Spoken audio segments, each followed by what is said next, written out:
अब निर्मला इस तरह की बातें कह ही रही थी। फिर अब राधिका जो मोहन की पत्नी है वह कहती, क्या कहती है, स्वामीन, हे स्वामी, इयम मे पुत्री मनोरमा कियत कालात रुग्णा वर्तते। यह मेरी, इयम का मतलब होता है यह, इदम इसका मूल शब्द है। इदम जो शब्द है इसके तीनों लिंगों में रूप बनते हैं। स्त्रीलिंग में भी रूप बनता है, पुल्लिंग में रूप बनता है और नपुंसक लिंग में रूप बनता है। पुल्लिंग में रूप बनता है अयम, प्रथम विभक्ति एक वचन में। स्त्रीलिंग में रूप बनता है इयम, नपुंसक लिंग में रूप बनता है इदम। तो इयम यहां पर कौन सा रूप है, यहां स्त्रीलिंग प्रथम विभक्ति एक वचन का यह रूप है, मूल शब्द है इदम। तो इयम में पुत्री, यह मेरी पुत्री मनोरमा, में जो प्रयोग हुआ है यहां पर यह षष्ठी विभक्ति का प्रयोग हुआ है। मम में आवयोह नौ अस्माकम नः, ये अस्मद का रूप बनता है षष्ठी विभक्ति में। तो वहां पर मम और में का प्रयोग किया जाता है। तो में का जो प्रयोग है यहाँ इयम में, तो यह षष्ठी विभक्ति एक वचन का प्रयोग है। तो यह मेरी, में षष्ठी विभक्ति में क्या होता है, मेरा, मेरे, मेरी, इस तरह के रूप बनते हैं। तो में का तात्पर्य यहाँ पर मेरी, क्यों, क्योंकि यह राधिका प्रयोग कर रही है। और किसके लिए प्रयोग कर रही है, पुत्री के लिए प्रयोग कर रही है। तो इयम में पुत्री, यह मेरी पुत्री मनोरमा, कियत कालात, कितने समय से। देखिए कियत क्या है, कियत भी यह अव्ययवाचक पद है और अनिश्चय कालक, अनिश्चय जब मात्रात्मक रूप से किसी को मापा ना जा सके उसके लिए यह कियत अव्यय पद का प्रयोग किया जाता है। तो कियत कालात, कितने समय से, रुग्णा वर्तते, रोगी है, अर्थात कितने समय से यह मेरी पुत्री जो है मनोरमा है वह बीमार है। किंचिदपि न खादति, किंचिदपि, किम धन चित धन अपि इति किंचिदपि। किम धन चित, यहां व्यंजन संधि का प्रयोग हुआ। चित धन अपि, यहां व्यंजन संधि का प्रयोग हुआ। तो इस तरह से किंचित अपि में दो संधियां हैं, किम धन चित धन अपि, दोनों स्थानों पर व्यंजन संधि का प्रयोग हुआ है। और इसका तात्पर्य होता है कुछ भी। किम मतलब होता है क्या, और चित का प्रयोग जो है यह भी अनिश्चयवाचक अव्यय पद है। तो जहाँ अनिश्चय की आवश्यक, जब निश्चित रूप से किसी चीज़ को न जाना जा सके वहाँ पर चित इस अव्यय पद का प्रयोग किया जाता है। चित और चन इन दोनों प्रत्ययों का प्रयोग किया जाता है। तो किंचिदपि, कुछ भी, न खादति, न मतलब होता है नहीं, यह भी अव्यय पद है। और खादति, खाती है, अर्थात यह कुछ भी खा नहीं रही है। खादति, खाद यह धातु है और इसका तात्पर्य होता है खाना। खादति यह रूप कैसे बनता है, लट लकार प्रथम पुरुष एक वचन का यह रूप है। तो किंचिदपि न खादति, यह कुछ भी खा नहीं रही है। शयाना एव दीनम यापयति, शयाना सी धातु है और सानज प्रत्यय स्त्रीलिंग का रूप, प्रथम विभक्ति एक वचन। तो सी का मतलब होता है सोना। तो शयाना एव, सोती हुई, एव सानज प्रत्यय का प्रयोग, सत्र और सानज ये दोनों जो है वर्तमान कालिक प्रत्यय हैं। तो यहाँ पर सी धातु में सानज प्रत्यय का प्रयोग हुआ है और स्त्रीलिंग का यह रूप है प्रथम विभक्ति एक वचन। तो शयाना सोती हुई, एव ही, एव का तात्पर्य होता है ही, यह अव्ययवाचक पद है। दीनम यापयति, दिन को यापयति व्यतीत करती है। तो सोती हुई अर्थात यह कुछ भी खा, एक तो मनोरमा कैसी है, मनोरमा एक तो रोगी है, कुछ भी खा पी नहीं रही है और दिन भर यह सोई रहती है। सोए सोए यह दिन काट, दिन मतलब समय काट रही है। चिकित्सा यही, चिकित्सा मूल शब्द है, चतुर्थी भक्ति एक वचन का यह रूप है और इसका तात्पर्य होता है चिकित्सा के लिए। आतुरालयम, आतुर धन आलयम इति आतुरालयम। आतुर कहते हैं चिकित्सालय को, चिकित्सा को, तो आतुर धन आलयम इति आतुरालयम, चिकित्सालय अर्थात चिकित्सा के लिए, आतुरालय अर्थात चिकित्सालय। गंतुम, गम धातु तुमुन प्रत्यय का योग हुआ, तो इस तरह से शब्द बनता है गंतुम, और इसका तात्पर्य होता है जाने के लिए। धन व्यवस्था, धनस्य व्यवस्था इति धन व्यवस्था, यहाँ षष्ठी तत्पुरुष समास का प्रयोग है। ध्यान दीजिएगा, जब हम तत्पुरुष समासों की बात करते हैं जिसमें द्वितीय से लेकर सप्तमी तक की जो विभक्तियां लगती हैं, इनके विभिन्न जो वचनों में जो रूप होते हैं, उन वचनों के रूप के आधार पर भी इनका विग्रह किया जाता है। जैसे धन व्यवस्था, धनस्य व्यवस्था इति धन व्यवस्था, या धनानाम व्यवस्था इति धन व्यवस्था बहुवचन में, या धनयोः व्यवस्था इति धन व्यवस्था द्वितीय षष्ठी विभक्ति में, द्वितीय तत्पुरुष द्विवचन में, इस तरह से।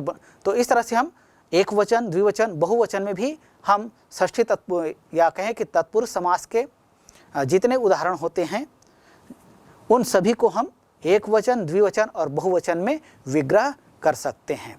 तो धन व्यवस्था, धनानाम व्यवस्था, धन की व्यवस्था। अपि, अपि का मतलब होता है भी, यह अव्यय पद है। नास्ति, न धन अस्ति इति नास्ति, नहीं है। चिकित्सा यही, चिकित्सा के लिए, चिकित्सालय ले जाने के लिए।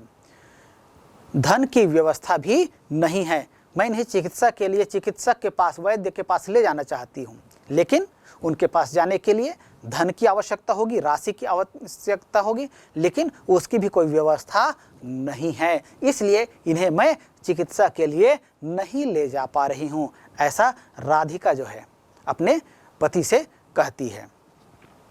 प्यारे बच्चों, यहाँ पर यह जो शब्द आया है आतुरालयम, चिकित्सा यही आतुरालयम गंतुम धन व्यवस्था अपि नास्ति। अस्मिन् वाक्ये चिकित्सालयम इति पदस्य पर्याय पदम किम प्रयुक्तम, ऐसा प्रश्न पूछा जा सकता है। तो चिकित्सालय के अर्थ में कौन से पद का प्रयोग हुआ है? तो यहाँ हम जानते हैं क्या कि चिकित्सालयम इति पदस्य पर्याय पदम अस्मिन् वाक्ये प्रयुक्त पदम अस्ति आतुरालयम। तो इस तरह से आप ऐसा उत्तर लिख सकते हैं। इसी तरह से धनम, धन कहा गया है, धन के अर्थ में कौन कौन से शब्दों का प्रयोग किया जाता है उसका पर्याय पूछा जा सकता है। तो धन के लिए जैसे वित्त का प्रयोग किया जाता है, वित्तम, व राशि का प्रयोग किया जाता है। तो इस तरह से विभिन्न शब्द जो होते हैं इनका पर्याय भी आपको विभिन्न परीक्षाओं में पूछा जा सकता है।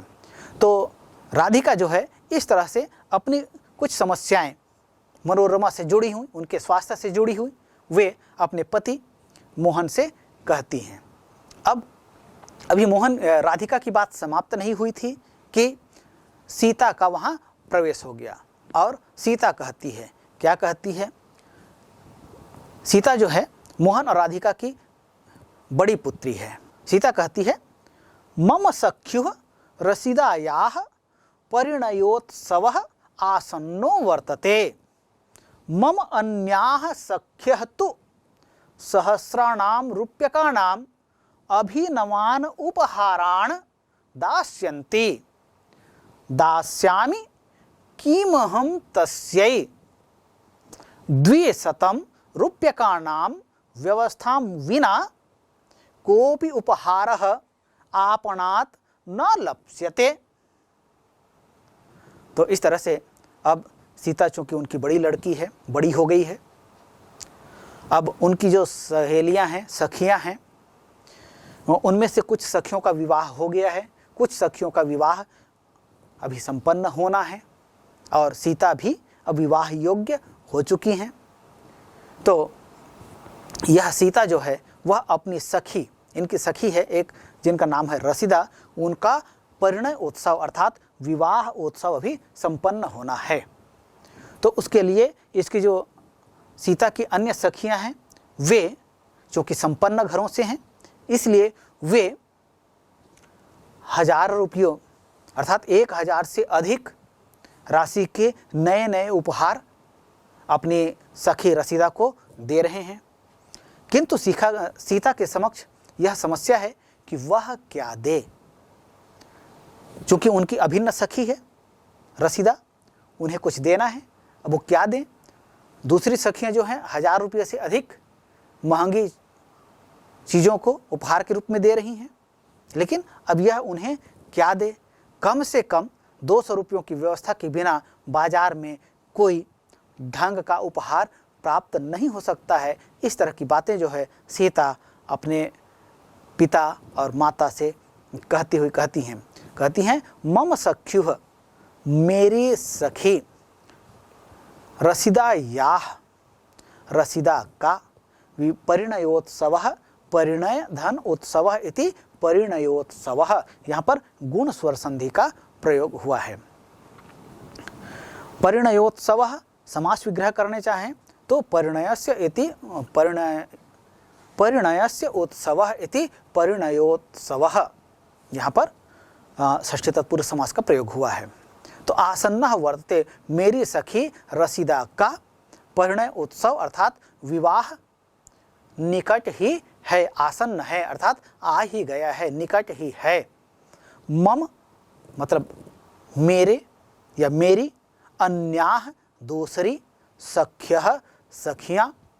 देखिए सख्य शब्द कैसे बनता है, सखी मूल शब्द है, सखी सख्यौ सख्यः, तो सख्य है प्रथम विभक्ति, बहुवचन का यह रूप है। तो सखी स्त्रीलिंग शब्द है, प्रथम विभक्ति, बहुवचन का रूप बनता है सख्य, सखी सख्यौ सख्यः। तो मम अन्याः सख्यः, मेरी अन्य सखियां, तू मतलब तो, सहस्राणाम अर्थात हजारों, रूप्यकाणाम रुपयों का, अभिनवान नए, उपहारान उपहारों को, दास्यांति देंगी, मेरी अन्य सखियां जो हैं वो तो हजारों रुपयों की नए नए उपहारों को देंगी। दास्यामि दूंगी, किमहम, किम धन अहम इति किमहम, यहाँ पर व्यंजन संधि का प्रयोग हुआ। मैं, दास्यामि मतलब दूंगी, किमहम मतलब क्या मैं, तस्यै उसके लिए, मैं उसके लिए क्या दूंगी। मेरे पास यह समस्या है। क्यों समस्या है? क्योंकि मेरी सखियां इतने महंगे महंगे उन्हें उपहार दे रहे हैं, मैं भी कुछ दूंगी, तो क्या दूं। 200 रूप्यकाणाम, 200 रुपयों की, व्यवस्थाम विना व्यवस्था के बिना, कोपि उपहारः कोई भी उपहार, आपणात दुकान से, न लप्स्यते प्राप्त नहीं होता है। अर्थात कोई भी ढंग का उपहार यदि हम किसी को देना हो, अपने प्रिय को देना हो, तो उसके लिए कम से कम 200 रुपया अवश्य लगता है। ऐसा सीता जो है वो अपनी समस्या अपने पिता से कहती है। तो इस तरह से विभिन्न जो पात्र हैं मंच पर आते हैं, गोपाल, निर्मला, राधिका और सीता, वे अपने माता और पिता, गोपाल, निर्मला, राधिका और सीता, ये सभी मंच पर आते हैं और अपनी अपनी समस्याएं उन्हें व्यक्त करते हैं। मोहन पलंग पर लेटा लेटा बुखार से पीड़ित है, इसलिए वह पलंग पर लेटा हुआ है अर्थात सोया हुआ है, और ये सभी उनकी स्थिति को नहीं देखते हुए आकर अपनी अपनी समस्याओं को व्यक्त करते हैं। तो प्यारे बच्चों, अभी हमने इन अंशों में देखा कि गोपाल अपनी समस्याएं लेकर आता है, निर्मला अपनी समस्याएं लेकर आती हैं, और साथ में मोहन की पत्नी राधिका अपनी छोटी पुत्री मनोरमा के स्वास्थ्य को लेकर भी अपनी समस्याएं वह रखती है। और साथ ही साथ सीता, जब उनकी बड़ी पुत्री है, वो अपनी अलग तरह की समस्या लेकर आती है। और अभी ये सभी अपनी अपनी समस्याएं कह ही रहे थे कि अब कविता और सीमा भी उनके समक्ष आ जाते हैं और अपनी समस्याओं को वे कहती हैं, और उनकी समस्याओं को सुनकर मोहन क्या कहता है, आइए पहले हम कविता, सीमा और मोहन के कथन को सुनते हैं।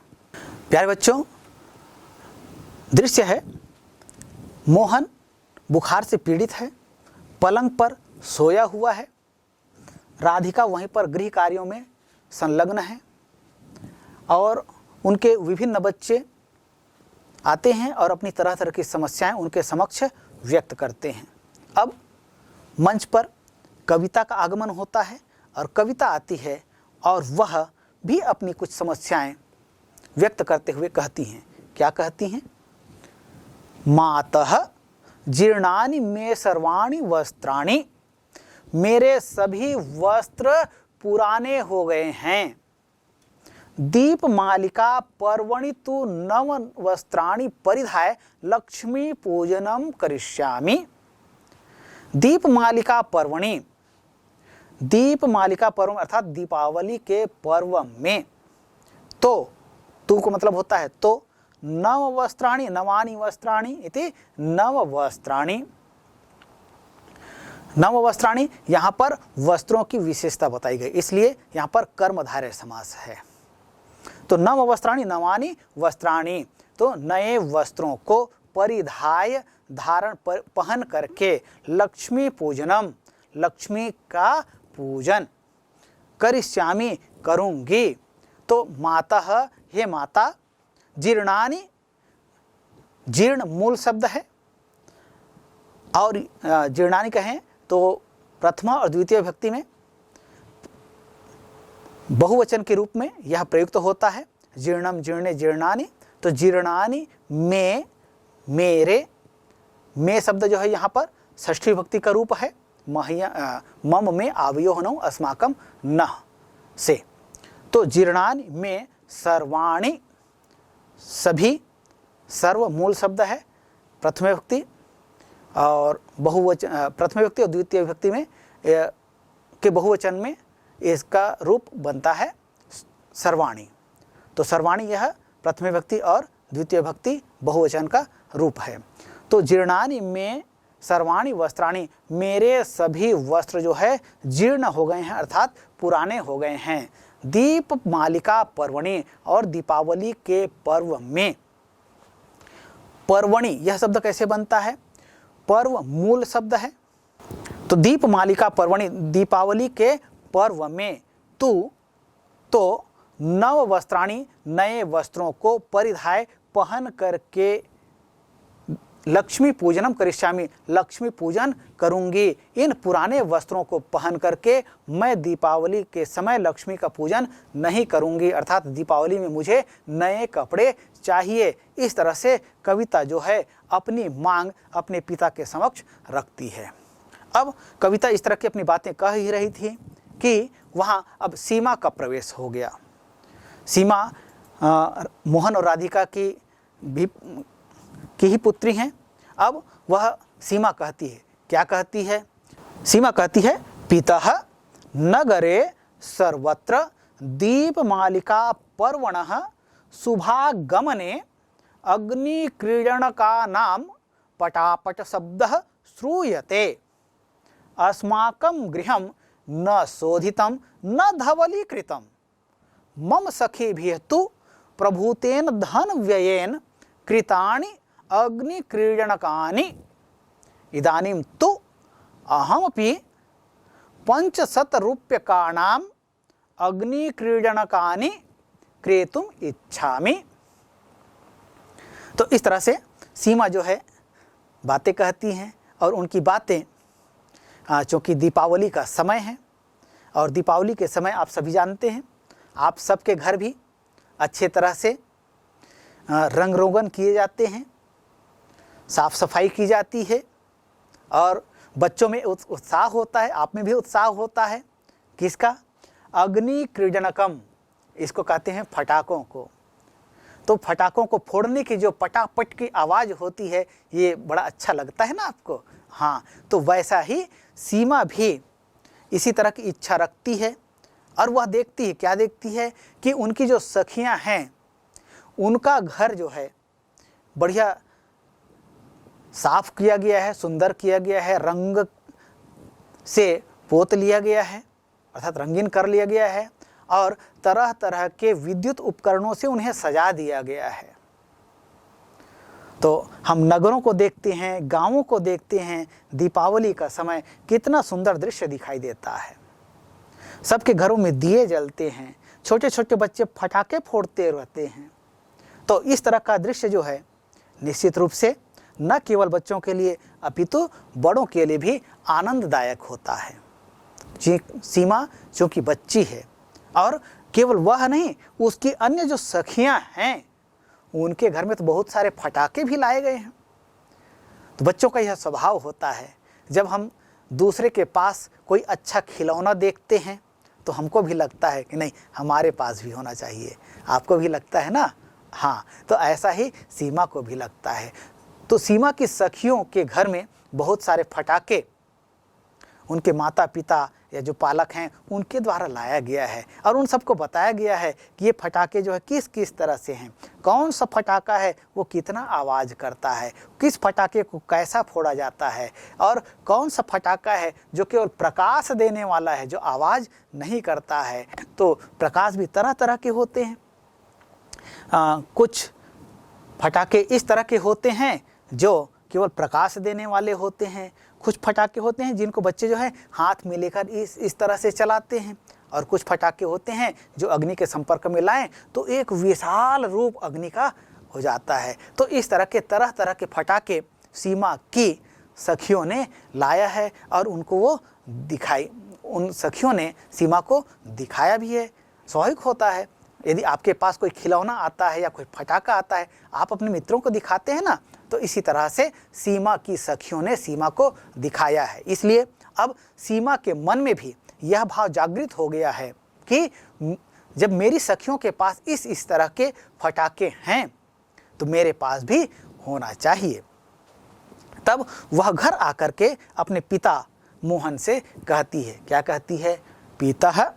पिताजी, नगरे नगर में सर्वत्र सब स्थानों पर दीप मालिका पर्वणः, दीपावली का पर्व शुभागमने, दीपावली पर्व के शुभ आगमन पर अग्नि क्रीडन का नाम, तो फटाकों की पटापट शब्द श्रूयते, पटापट जो फटाकों से आवाज़ आती है, यह आवाज़ जो है दीपावली के शुभ आगमन पर सब स्थानों पर सुना जाता है।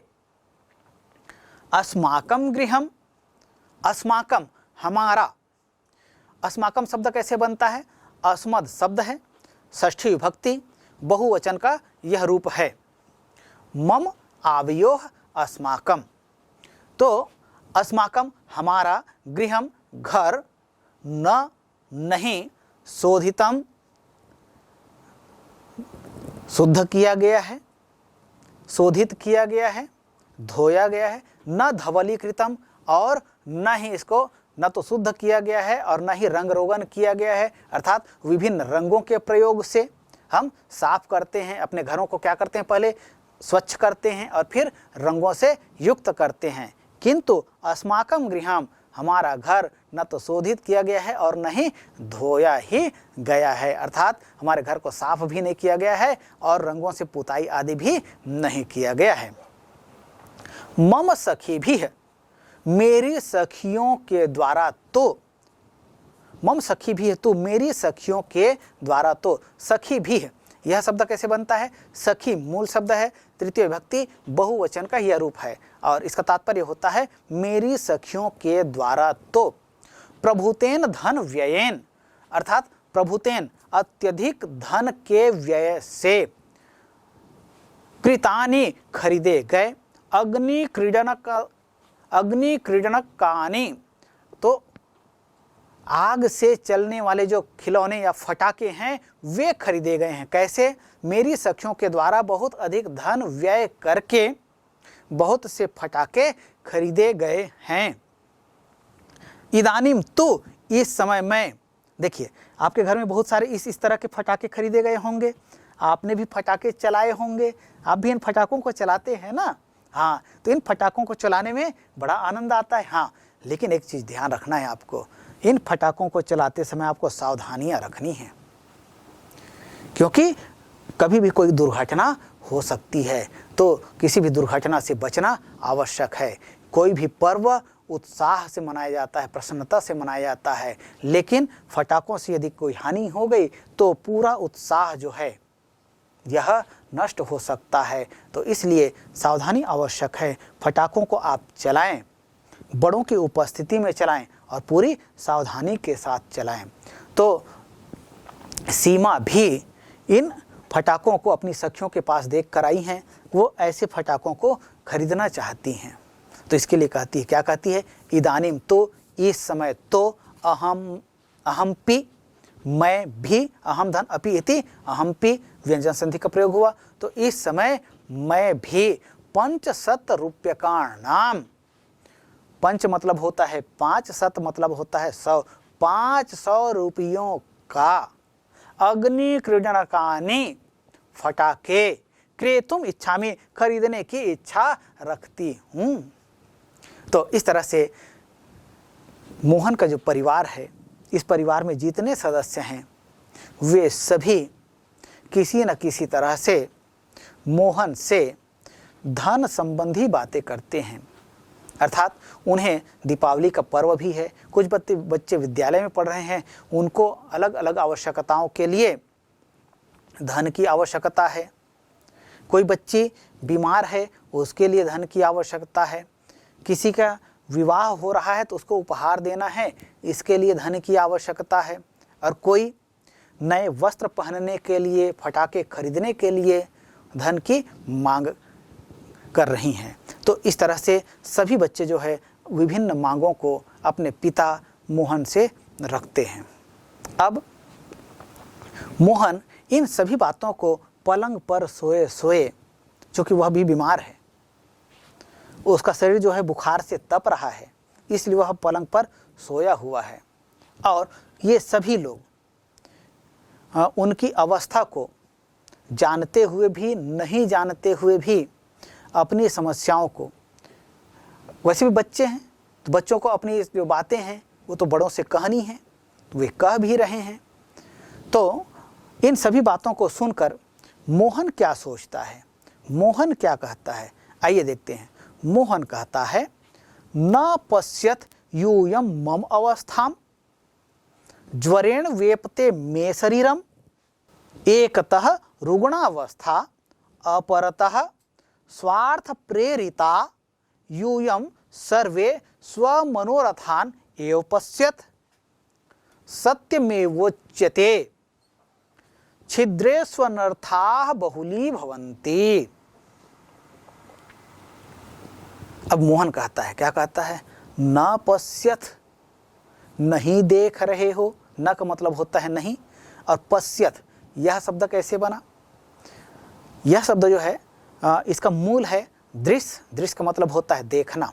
दृश्य धातु का रूप बनता है पश्य, तो पश्य के आधार पर फिर रूप बनता है पश्यति, पश्यतः, पश्यन्ति, पश्यसि, पश्यथः, पश्यथ। तो यहाँ पर यह जो रूप प्रयुक्त हुआ है वह लट लकार, मध्यम पुरुष और बहुवचन का रूप है। तो न पश्यत, नहीं देख रहे हो, यूयम तुम सब, मम अवस्था, मेरी अवस्था को, तुम सब मेरी अवस्था को नहीं देख रहे हो। यूयम, यूयम यह शब्द कैसे बनता है? यूयम शब्द बनता है युष्मद से। युष्मद शब्द प्रथम विभक्ति बहुवचन का यह रूप है। त्वम युवाम यूयम, इसका तात्पर्य होता है तुम सब। मम, मम का मूल शब्द है अस्मद, षष्ठी विभक्ति एक वचन का यह रूप है। अवस्थाम, यह शब्द कैसे बना है? मूल शब्द है अवस्था, द्वितीय विभक्ति एक वचन का यह रूप है।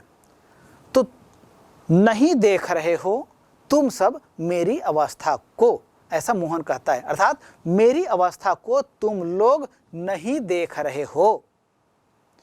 ज्वरेण वेपते मे शरीरम, ज्वर से, ज्वरेण, ज्वर मूल शब्द है, तृतीय विभक्ति एक वचन का यह रूप है और इसका तात्पर्य होता है ज्वर से। वेपते, कांप रहा है, में, मेरा, शरीरम, शरीर, मेरा शरीर जो है बुखार से कांप रहा है। एकतः, एक तरह, एक तरफ तो, रुग्णावस्था, रुग्ण धन अवस्था इति रुग्णावस्था, एक तरफ तो मेरी रोगी की यह अवस्था है, अर्थात मैं बीमार हूं, रुग्ण अवस्था में हूं।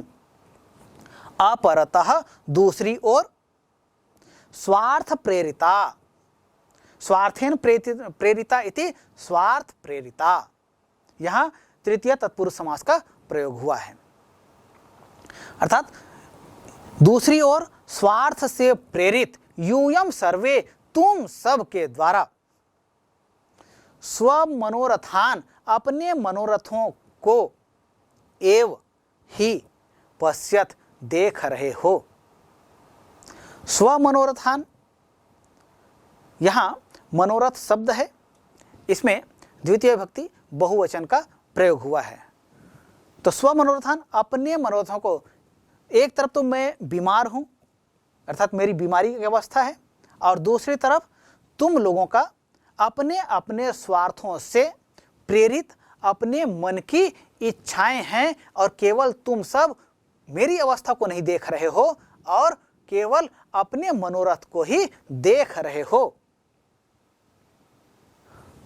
ऐसा मोहन कहता है। फिर कहता है, क्या कहता है?